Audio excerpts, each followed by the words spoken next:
Esta es la sesión 4 del módulo 2 del canal Electrónica Analógica. El módulo 2 incluye la descripción de la estructura, funcionamiento y características de los transistores bipolares, el estudio de los diferentes circuitos de polarización y de las configuraciones de amplificadores para estos dispositivos, junto con sus aplicaciones en distintos tipos de circuitos, más la bibliografía correspondiente.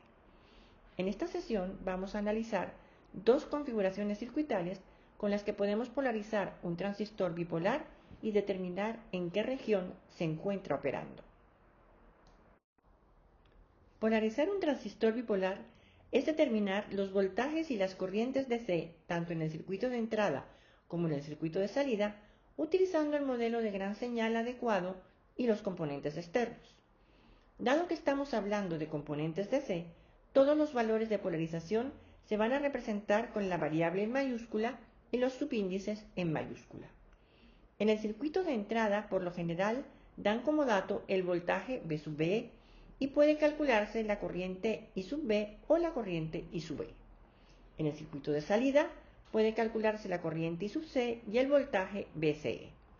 Los valores de IB, IC, IE y VCE constituyen el punto de operación Q del transistor bipolar.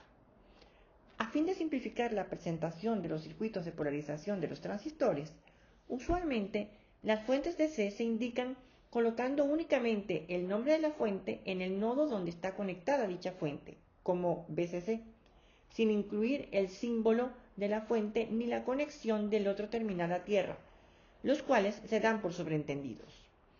En los primeros análisis vamos a dibujar los circuitos completos para identificar claramente las mallas de entrada y de salida, pero a medida que vayamos avanzando, haremos los análisis directamente sobre los circuitos simplificados. A continuación, vamos a analizar las dos primeras configuraciones utilizadas para polarizar un BJT.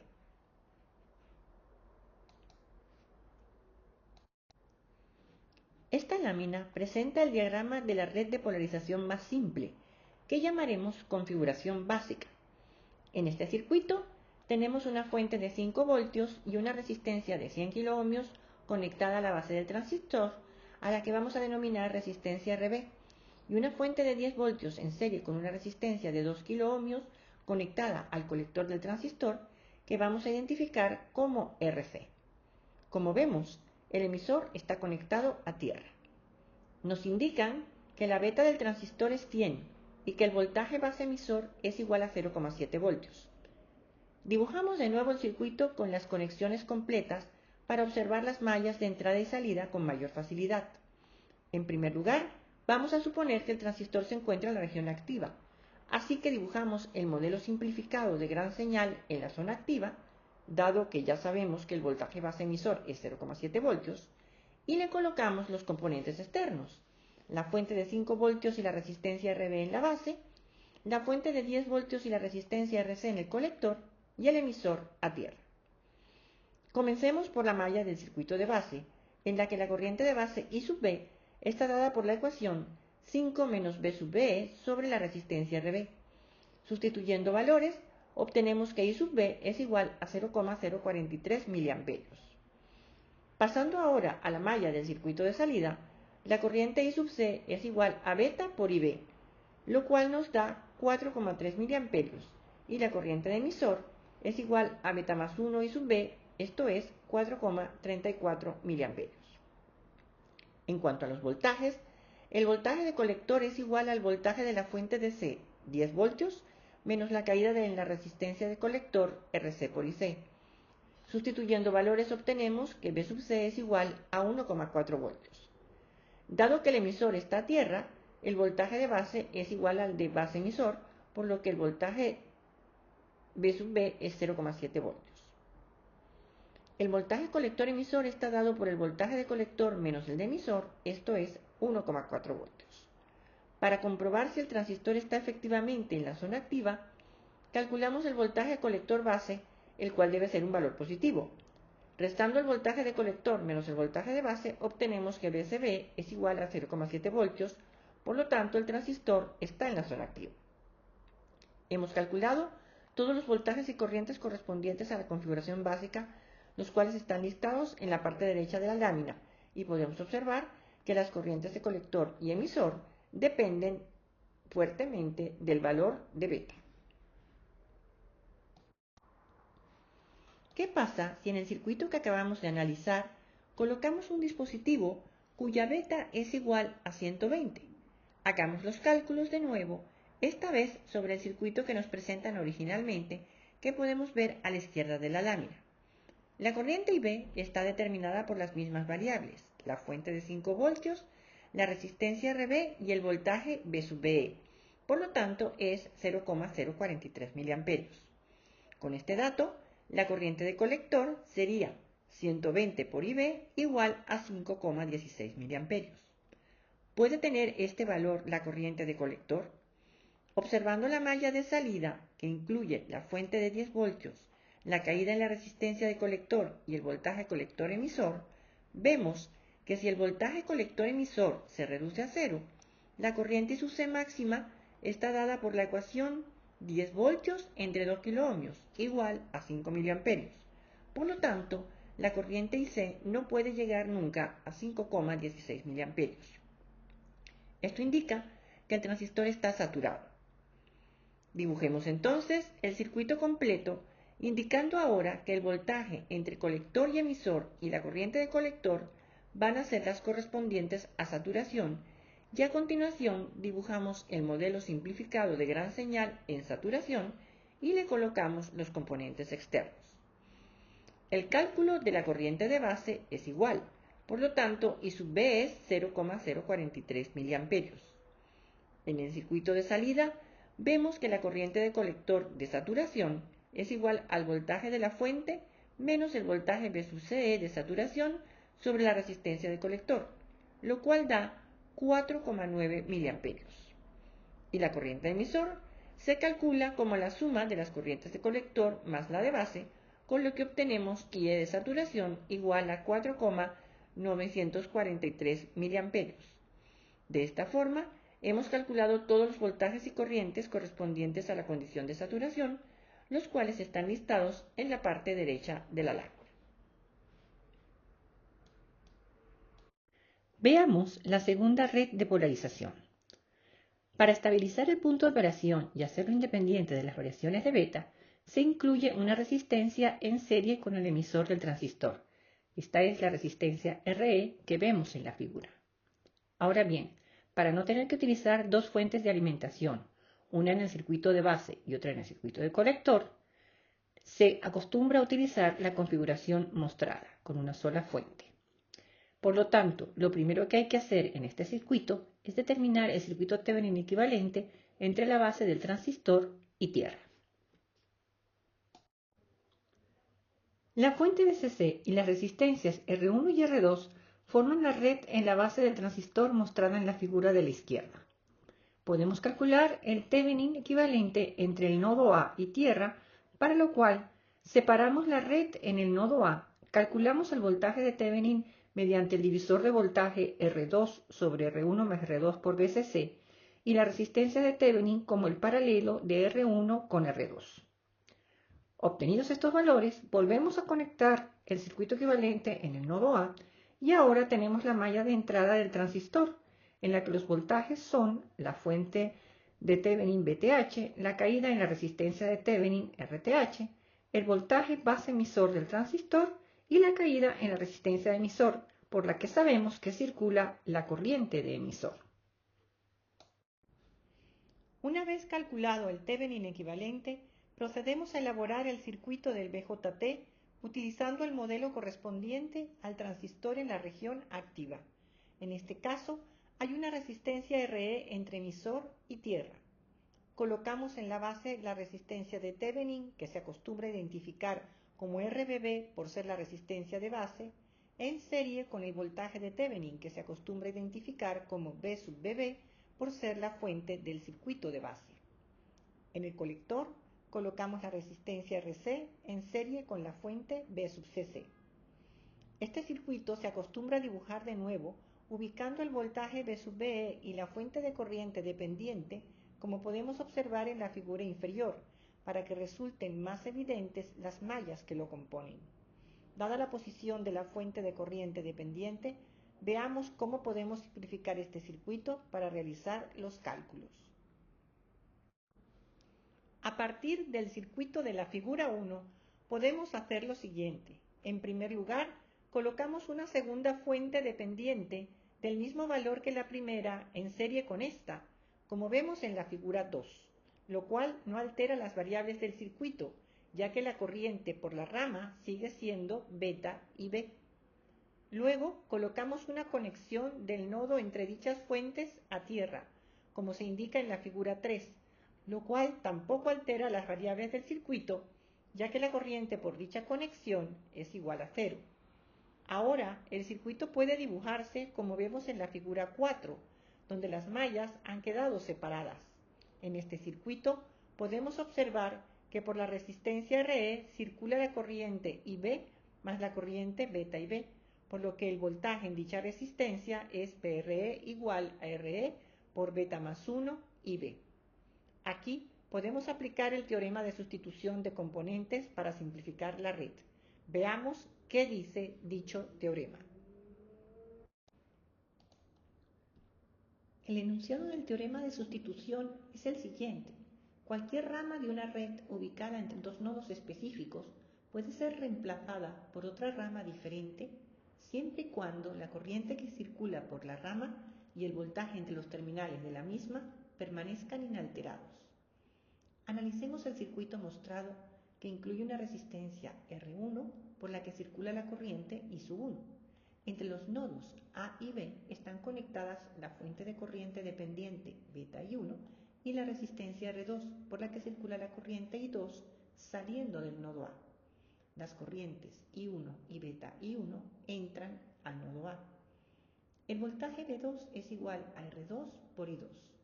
La suma de corrientes en el nodo A es I2 igual a I1 más beta I1, o sea, beta más 1 I1. Por lo tanto, B2 es igual a R2 por beta más 1 por I1. Esto lo podemos interpretar como que el voltaje B sub 2 es igual a una resistencia de valor R2 por beta más 1 por la que circula la corriente I1, lo cual nos permite dibujar el circuito de la derecha constituido por una sola malla cuya corriente es I1 e incluye las resistencias R1 y R2 por beta más 1 sobre la que está el voltaje B2. Esta es la sustitución que podemos aplicar en los circuitos AC de los amplificadores con transistores.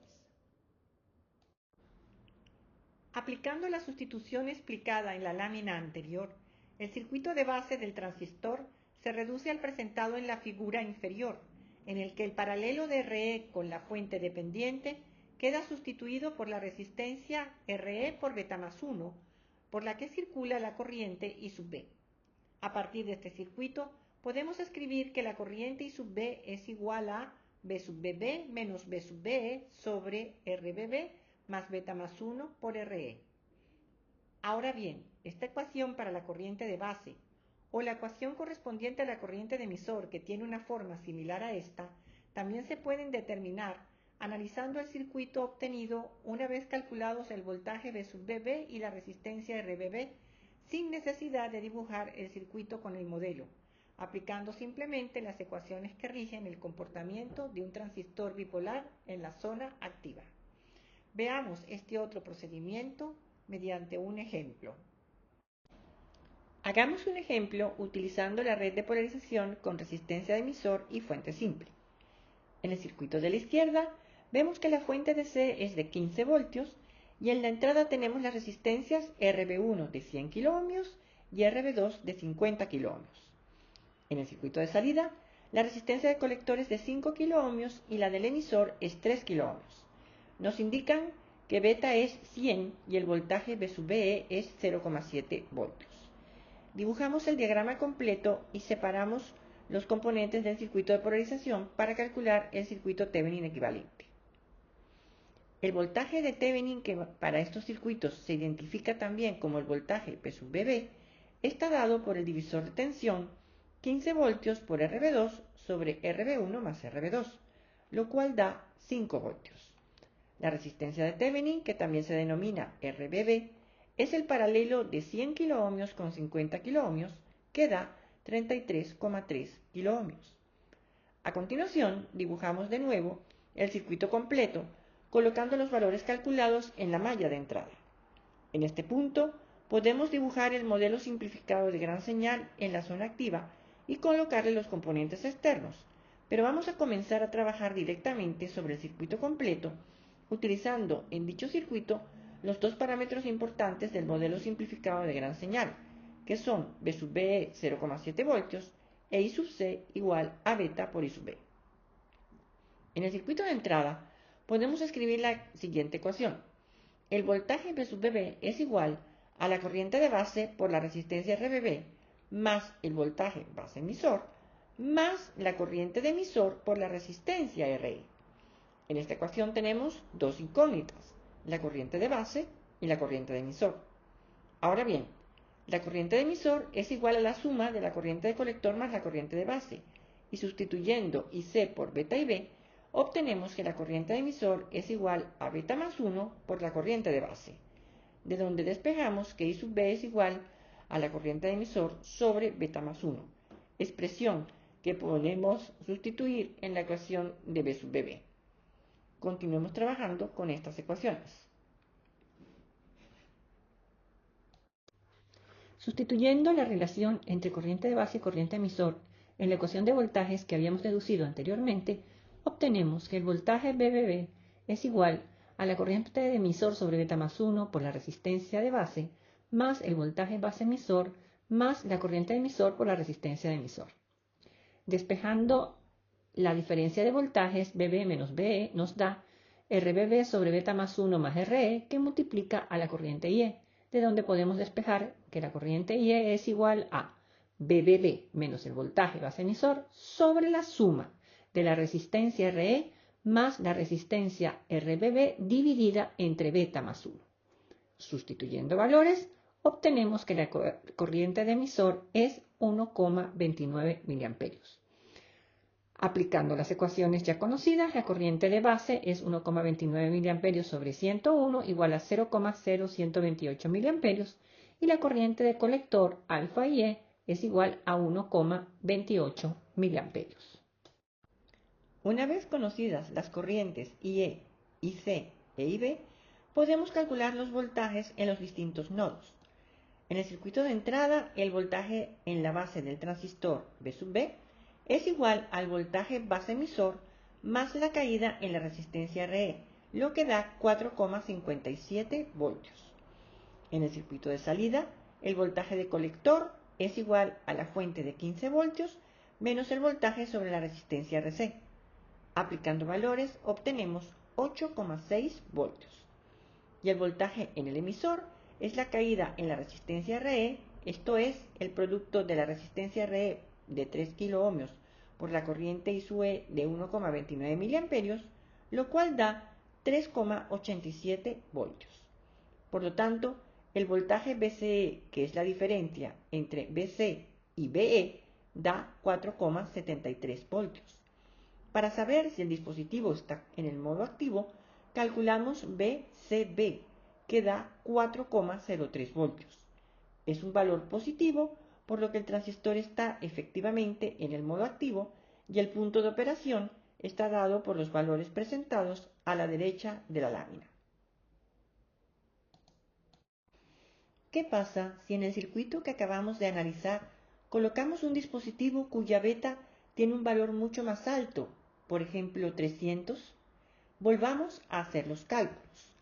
A partir de la ecuación de los voltajes en la malla de entrada y de la relación entre IB e IE, tenemos que la corriente IE es igual a la diferencia de voltajes B sub BB menos B sub BE sobre la suma de la resistencia RE más la resistencia RBB dividida entre beta más 1. El único parámetro que cambia en esta ecuación es beta. Sustituyendo valores, obtenemos que la corriente de emisor es 1,38 mA. La corriente de base es corriente de emisor entre beta más 1, lo cual da 0,0045 mA. Y la corriente de colector es alfa por corriente de emisor, igual a 1,375 mA. Ya tenemos calculadas las tres corrientes del transistor. Calculemos ahora los voltajes del circuito.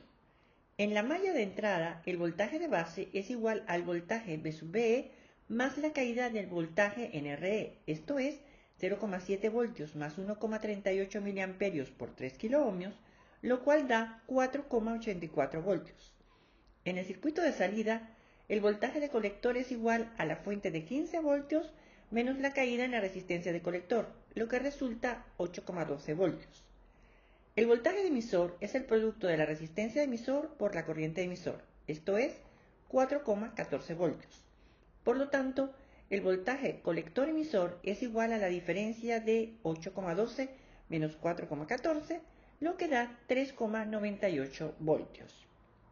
Para saber si el dispositivo está en el modo activo, calculamos VCB, que da 3,28 voltios. Es un valor positivo, por lo que el transistor está efectivamente en el modo activo, a pesar de que tiene una beta cuyo valor es 3 veces mayor que la del dispositivo con el que se hicieron los cálculos iniciales. Los valores de las variables del punto de operación de este circuito son los presentados a la derecha de la lámina. Vamos a comparar la variación porcentual de la corriente de colector con respecto a la variación porcentual del valor de beta. El cambio de 100 a 300 implica una variación porcentual delta beta del 200%.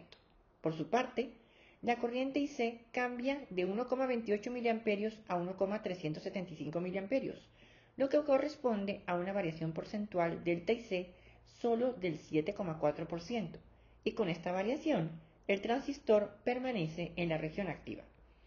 Estos resultados nos permiten concluir que la configuración de polarización con la resistencia RE da lugar a un punto de operación estable frente a variaciones de beta. A fin de resaltar la estabilidad que ofrece la configuración de polarización con resistencia de emisor ante variaciones de beta, vamos a realizar el siguiente análisis. Escribimos la ecuación del voltaje V sub VB en el circuito de entrada, el cual es igual a la caída en la resistencia de base más el voltaje base emisor más la caída en la resistencia de emisor. A continuación sustituimos la corriente de emisor por su expresión equivalente corriente de base por beta más 1. En la ecuación tenemos ahora como incógnita la corriente de base.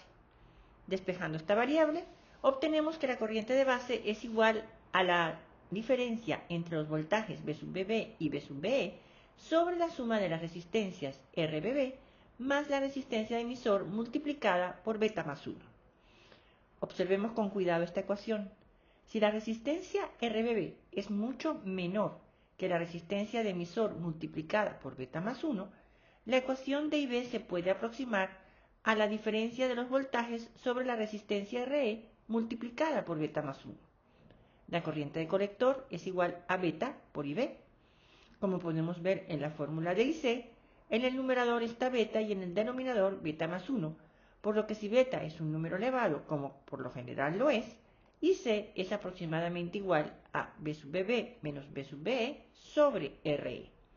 Por lo tanto, el valor de la corriente de colector es función básicamente de los componentes del circuito donde está conectado el transistor y en un grado mucho menor del valor de beta, lo cual nos permite disponer de circuitos de polarización que mantengan un punto de operación dentro de un rango de valores reducido, independientemente de la beta que tenga el transistor que se conecte.